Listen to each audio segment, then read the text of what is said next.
including the right to vote, the right to contest in an election, to be voted for, I think is very clear, and it's enshrined in our Constitution, as you've rightly pointed so, in Article 38.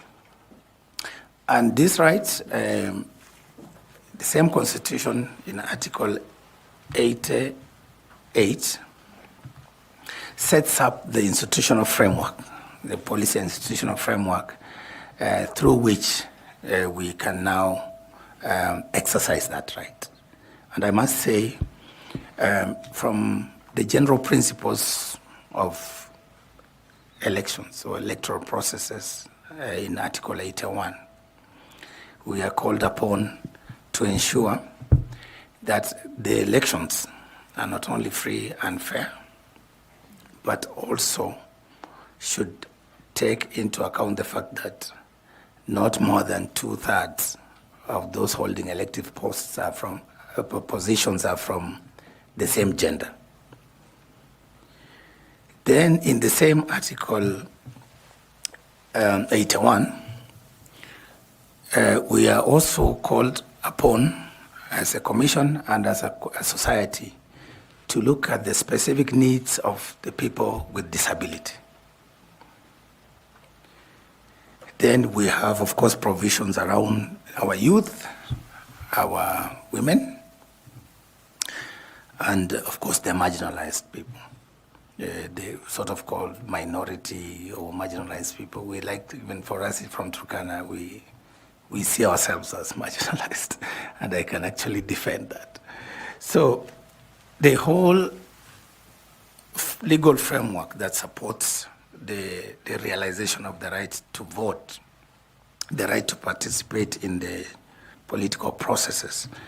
So we have the Elections Act, which provides the elaborate processes from the pre-election, during the election, and after the election. Then we have the IEBC Act, which sets up the IEBC, which, if I'm lucky, I'll be chairing in the next few months. And that's our main electoral body, which should ensure that the mandate in the Constitution is actually implemented. And that, of course, therefore calls upon institutions like IEBC and others to ensure to make sure the participation of marginalized groups is taken into account in their election planning and regulation. So when you talk about the regulations around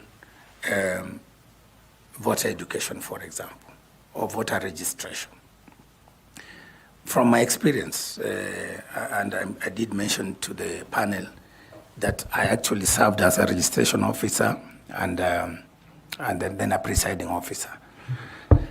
When you talk about these marginalized groups, you find that sometimes we disenfranchise them in the manner in which we conduct our registration, but also in the manner in which we try to reach them out in terms of voter education. And so for me, you realize in some counties, especially the pastoralist counties in the north, the registered voters are less than what you would essentially expect. The voter turnout during the vote is actually at the lowest. And in some elections, I remember even those ones of 1997 and then 2002, for example, presidential election results were declared even without factoring in those results from some of those regions because the numbers were so dismal and could not affect the overall outcome.